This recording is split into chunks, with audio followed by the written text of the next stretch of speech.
Welcome to the Small Sliders installation video.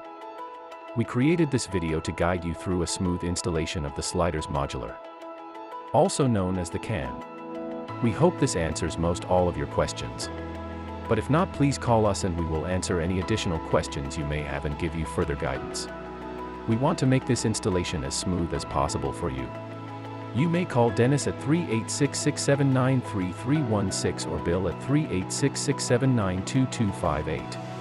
Let's get started. 1. The site needs to be completely level and compact to receive the modular. Access to the site is mandatory and is the GC's responsibility. Failure to have the site ready can cause the trucks and crane to become stuck and cause delays and cost you additional money for delays. You need to get the crane in and out within the minimum amount of time. 2. You want to meet with the crane operator prior to set day to determine the location of the crane setup and the size of the crane needed. The building weighs approximately 55,000 pounds, so you must have an adequate size crane to meet the weight and lift distance. Pre-mark the four corners of where the frame point will set on the foundation. 3. Move the building to the location agreed upon with crane operator for the lift. The closer to the foundation the building can get, the better it is for the lift. Install the 4 lifting eyes which are supplied by Valiant. There should be one located at approximately 7 feet in from each corner. Make sure they are secure. The crane should use 4 40-foot chokers for lift. Secure choker cables to the 4 lift points on the building using shackles provided by the crane company. All the lift points should be double-checked by a supervisor or GC for safety before the lift begins. 4. Lift the modular slowly and make sure it is level. If it is not, you will need to adjust the lifting straps by adding shackles to the high side. Consult crane operator for assistance. Set to your predetermined 4 corner marks you marked previously. You will need men at the corners and several pry bars to adjust the modular into its final position. Take your time to get the set correctly. 5. You are now ready to connect the container for lift. Connect the choker cables to the 4 corners of the container with shackles. Point 12. You are now ready to lift the container from the truck and set it on the ground. Before setting the container on the ground, place several 2x4s or padding on the ground to protect the underside of the painted container. Place the container on the ground and empty its contents. You need to have plenty of room in front of the container to bring out the wall box and other contents. Contents of the container are the walls, exhaust fan, and cooler fencing and roof hatch and other miscellaneous items. Place the wall crate in a location that is going to allow you to see the crane operator and roof workers to allow you to fly walls up safely. 6. You are now ready to set the container. Make sure the front of the container aligns with the front of the building and is straight. Make sure the container doors face patio side. 15. Once the container is set and it is aligned and level, weld all 4 corners of the container to the legs on the building roof and also to the T-bar. Keep the T-bar a little loose so you may adjust it properly under the container. Tighten after the container is in position. 7. You are now ready to lift the HVAC unit.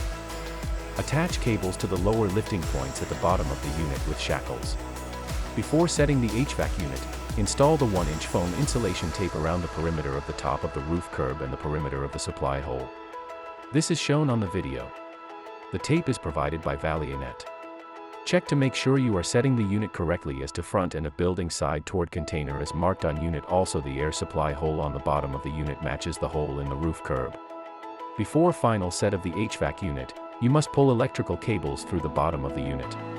They are located behind door on patio side of unit, as marked on door.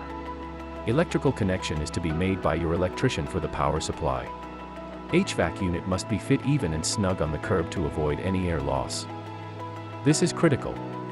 8. The panel towards the back of the HVAC unit towards building is where the filters are located. This is for you and the franchisee information for future service. Screw the bottom of unit to the hurricane restrainer brackets. Screws furnished by Valiant. Insert sleeve inside of lower box and weld the entire perimeter of the insert as shown. Arrows. The electrician must connect the power wire to disconnect on the exhaust fan assembly, ice machine condenser, and walk-in condensers. Disconnects for the exhaust fan are installed at the factory. Install the grease catcher pan and connect hose to petcocks where applicable. 9. Disconnects for all of the condensers are to be furnished by your local electrician. 10. Next, Install the rooftop cover for the access ladder and ladder extension. This can either be done now or later after the walls are installed. 11. You are now ready to start flying up the wall assemblies. Disassemble the wall shipping crate at the one side marked open this end. Leave other 3 sides in place till all the walls are removed. You will need to remove top support boards as you go. Do not remove them all at once or you will lose support and the walls could fall forward. You must keep walls supported so they don't lean and fall forward. Each wall is also screwed to the deck of the crate with Phillips head screws. Remove these as you go. Prior to setting the walls, caulk the top of the building assembly where wall will be set. Caulk supplied by Valiant. Pre-heck each lifting eye on top of the walls to make sure they're secure and tight. They may loosen during shipping. Connect 2 lifting straps to top of each wall. 1 at each lifting eye. Each wall is numbered and each location on building has a corresponding number. The back wall numbered number 1 must be the first one set. Each wall will be screwed down to the building and then temporarily supported with the angle iron supplied by Valiant. You will need 1 man on the ground to visually assist you in aligning process. Take your time to assure bottom of walls align with the walls of the building and metal grooves must also align with metal panels on wall below after all walls are set and aligned. 12. The metal back covering must be screwed onto the back of the walls and all seams taped. At this point, support brackets for angle irons are permanently attached to the back of the walls.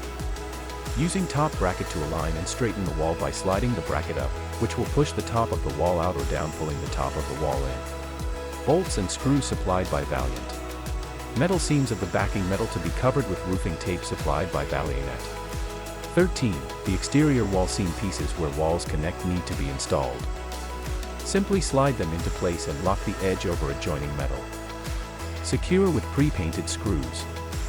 Furnished by Valiant. The 2 rear corner pieces are to be installed on rear corners of the walls. The 2 U-shaped pieces are furnished to join the wall to the container. Are made to adjust to the opening by sliding back or forth to fill the void. 13. Next, wall caps are aligned and installed on top of walls. Screwed from the top with washer screws furnished by Valiant. Take caution not to over-tighten the screws causing the metal to deform. 14. Electrical service connected by your electrician directly to the installed service panels within the building. Simply connect your service feed through the PVC pipe from rear under the building. 15. Plumbing section to be added. 16. Electrical section to be added. End results.